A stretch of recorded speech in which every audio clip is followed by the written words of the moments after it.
L'aggiornamento della formazione dei lavoratori è uno dei principali obblighi a carico del datore di lavoro, previsto dalla legislazione in materia di salute e sicurezza del lavoro. L'aggiornamento formativo consente di mantenere alto nel tempo il livello di attenzione dei lavoratori rispetto al tema della sicurezza.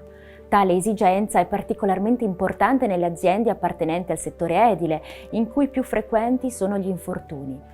Per rispondere a questa necessità, Vega Formazione propone il corso La sicurezza nel cantiere edile, nel quale vengono affrontati i principali rischi presenti nei cantieri e le relative misure di sicurezza, necessarie per prevenire gli infortuni.